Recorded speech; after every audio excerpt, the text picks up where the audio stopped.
Salam, selamat pagi adik-adik sekolah minggu. Bertemu lagi sama Om dan Tante yang akan melayani ibadah sekolah minggu pada minggu ini. Mari sama-sama kita siapkan pikiran kita, siapkan hati kita mau mulai ibadah kali ini. Kita mau naikkan puji-pujian kita kepada Tuhan. Dengan ada yang main-main, mari sama-sama kita berdoa untuk memulai ibadah pagi hari ini. Terima kasih Tuhan, terima kasih Yesus atas berkat yang melimpah dalam kehidupan kami, sehingga kami dapat berkumpul bersama-sama melalui kanal YouTube ya Tuhan, untuk beribadah kepadamu ya Tuhan. Dan berkati ibadah kami ini ya Tuhan, supaya ibadah kami berkenan kepadamu. Berkati anak-anak juga ya Tuhan yang mengikuti ibadah streaming ini ya Tuhan. Berkati mereka supaya dapat serius mengikuti ibadah ini ya Tuhan, supaya apa yang tersirat dalam hidup ada ini melalui firman Tuhan dapat tertanam dalam setiap hati mereka ya Tuhan. Terima kasih Tuhan, terima kasih Yesus. Kami akan memulai ibadah ini dalam nama Tuhan Yesus Kristus. Haleluya, amin. Kita angkat pujian firman jadi manusia untuk memulai ibadah pagi hari ini. Terima kasih Tuhan.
Oke, tiba saatnya kita akan mendengarkan firman Tuhan. Mari kita siapkan hati kita, pikiran kita.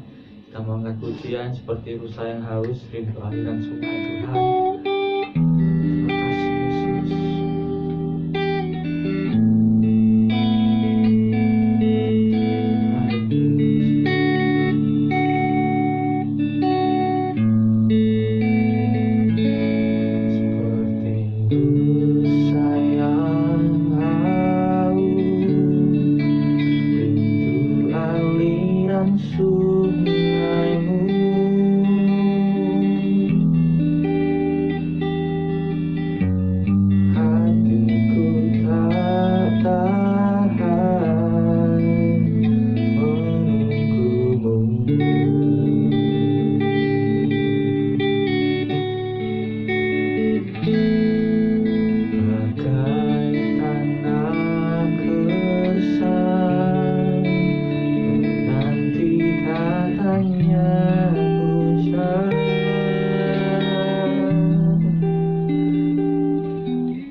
bagimu, seluruh isi hatiku kau tahu, dan bawaku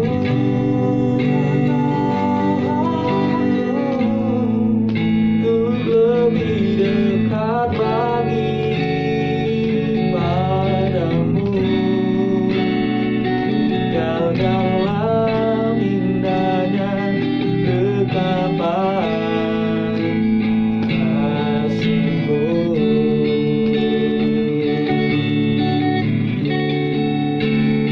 Hanya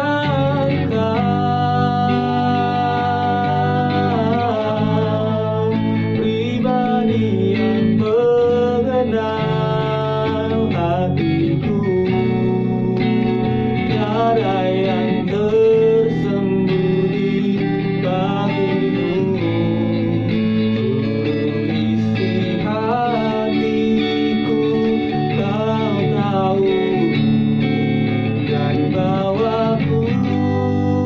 bawaku untuk lebih dekat lagi padamu.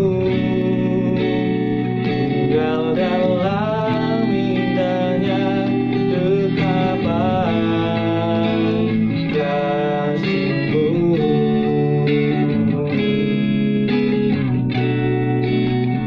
Tinggal dalam indahnya dekapan kasih-Mu.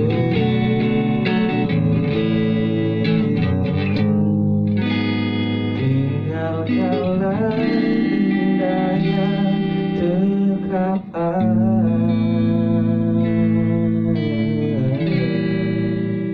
kasih-Mu.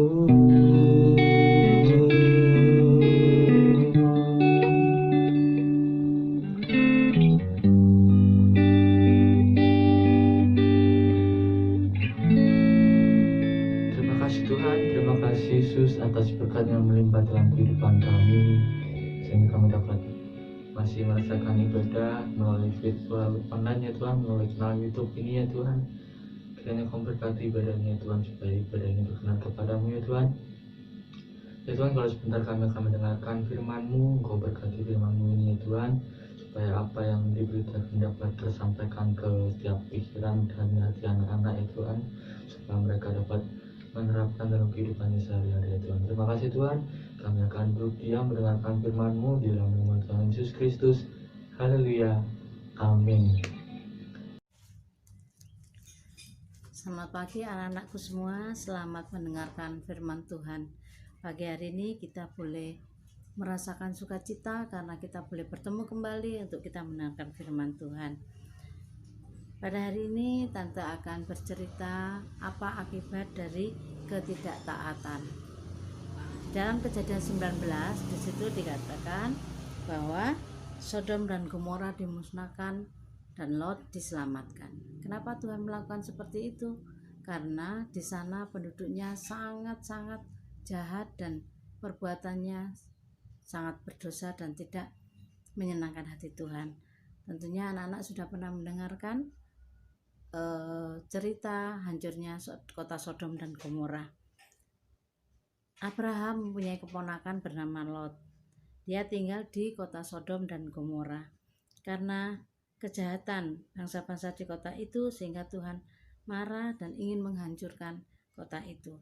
Doa Abraham untuk Lot supaya diselamatkan dikabulkan oleh Tuhan. Dan pada waktu itu, waktu kejadian itu, ada dua malaikat datang untuk melihat kota itu dan akan menghancurkan kota itu. Dan Lot, malam hari itu Lot dan keluarganya disuruh pergi meninggalkan kota Sodom dan Gomora karena kota itu akan dihancurkan. Dan apa pesan daripada malaikat Tuhan itu? Pergi cepat, larilah ke kota di mana engkau akan tinggal, engkau akan diselamatkan. Dan dengan catatan bahwa pergi, jangan menoleh ke belakang. Apa yang terjadi pada besok harinya? Kota itu ada api, ada belerang membakar kota itu, dan keluarga Lot dan istrinya dan kedua anaknya lari untuk ke suatu kota yang kecil untuk dia bisa selamat di sana. Dan apa yang terjadi? Istri Lot tidak dengar-dengaran apa yang dikatakan malaikat itu, yaitu dia menoleh ke belakang. Dan apa yang terjadi? Istri Lot menjadi tiang garam. Anak-anakku sekalian, pada saat ini pemerintah kita menginginkan anak-anak sekolah di rumah, tidak boleh jalan kemana-mana, ke mall dikurangi. Karena apa? Karena kita nanti akan terkena penyakit COVID-19. Nah, jika kita tidak menuruti perintah daripada pemerintah kita, nanti apa yang terjadi? Kita yang akan kena. Demikian juga dengan istri Lot. Dia tidak dengar-dengaran, dia tidak taat. Apa yang terjadi? Dia menjadi tiang garam. Anak-anakku sekalian, apa yang dianjurkan pemerintah untuk belajar di rumah, kita tetap di rumah. Kita menjaga, kita melaksanakan protokol kesehatan. Apapun yang terjadi saat ini, pemerintah kita adalah Tuhan yang kelihatan. Kita harus menuruti segala perintah-perintah Tuhan, perintah-perintah pemerintah kita, agar negara kita, agar daerah kita bisa terselamatkan dari penyakit ini. Sekali lagi, Tante mengingatkan supaya anak-anak tetap menjaga protokol kesehatan, dan satu hal lagi, tetap belajar di rumah dan menjaga kesehatan. Tuhan Yesus memberkati kalian. Ayat hafalan kita pada minggu ini yaitu dalam Roma 13 ayat 2 dikatakan, sebab itu barang siapa melawan pemerintah, ia melawan ketetapan Allah. Jadi apa yang Allah inginkan supaya kita mau, dan siapa yang melakukannya akan mendatangkan hukuman ya, dan siapa yang tidak melakukannya akan mendatangkan hukuman atas dirinya. Jadi anak-anakku sekalian, ayat hafalan kita pada pagi hari ini di dalam Roma 13 ayat 2 mengingatkan kita supaya kita tetap menjaga kesehatan, mendengarkan perintah-perintah dari pemerintah kita, karena itu adalah perintah Tuhan juga. Sekali lagi, biarlah pertemuan kita pada pagi hari ini boleh menyenangkan hati Tuhan, dan anak-anak lebih setia mendengarkan firman Tuhan biarpun melalui video yang ada. Tuhan Yesus memberkati. Selamat pagi,